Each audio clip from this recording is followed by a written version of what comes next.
Hey folks, welcome back to another video. Today we're looking at question 1071, greatest common divisor of strings. The way we'll be approaching this problem is by using actually the greatest common divisor of the length of the strings. And the way we'll be working on the problem is that given a string, let's say the first example, ABC, ABC, and the second string is ABC, right? To know if these two strings can actually add up to have common divisors is if we add S1 plus S2 and compare it to S2 plus S1. So it'll be ABC, ABC plus ABC. And you compare that to ABC and ABC, ABC. So what are you doing here? This is S1, this is S2, and this is S2, and this is S1. So when you add both of the strings and you compare them, they should be equal.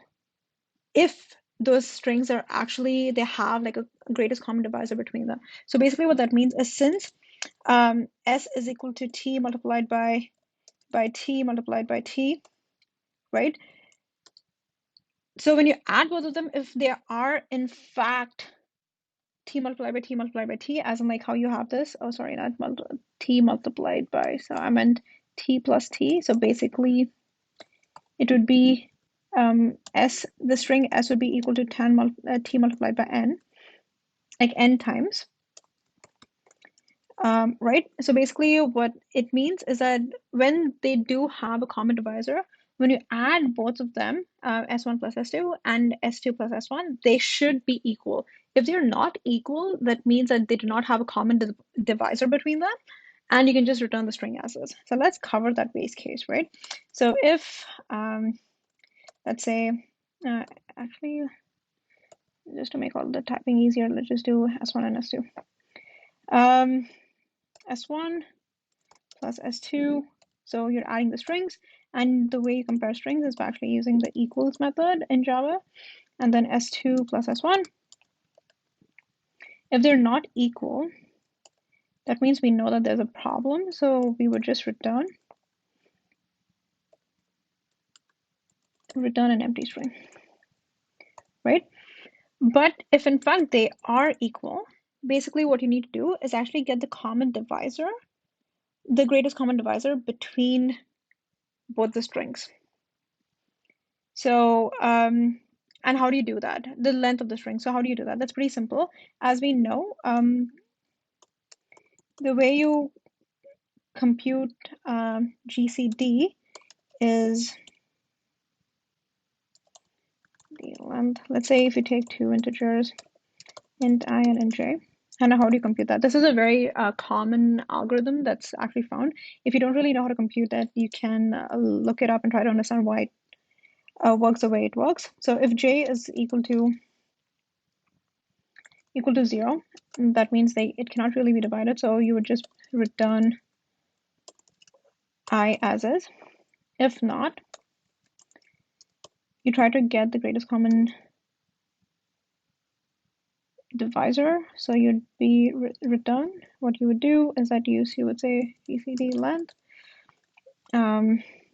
you'd get j, and then you'd get I modulus j. This might seem complicated, but like definitely look up how to calculate the GCD for two given integers on the internet. That'll give you a better understanding of that. So once we have the length of these two string sizes, we just need to return the substring of that.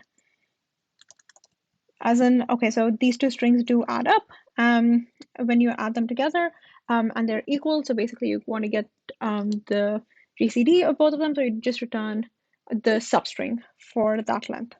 And that is essentially how do you solve the problem. So this would be S1.length, and then S2.length, and in the end you would just return S1.substring 0 and gen length. That's what I called it. Okay, cool. All right, so let's try compiling this and see if it works.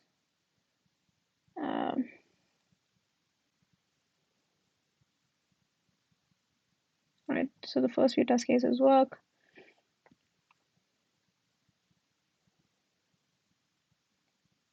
And everything else works as well. Awesome. So let's talk about the space and the time complexity of the solution. The time complexity of the entire solution is of n, and the space complexity of the entire solution is of 1, since we're not really storing anything. Awesome. If you have any questions, please let me know in the comments below. Don't forget to subscribe to the channel and like the video. I would really appreciate that. It definitely motivates me to make more videos. Thanks so much, and I'll see you folks in the next video. Peace.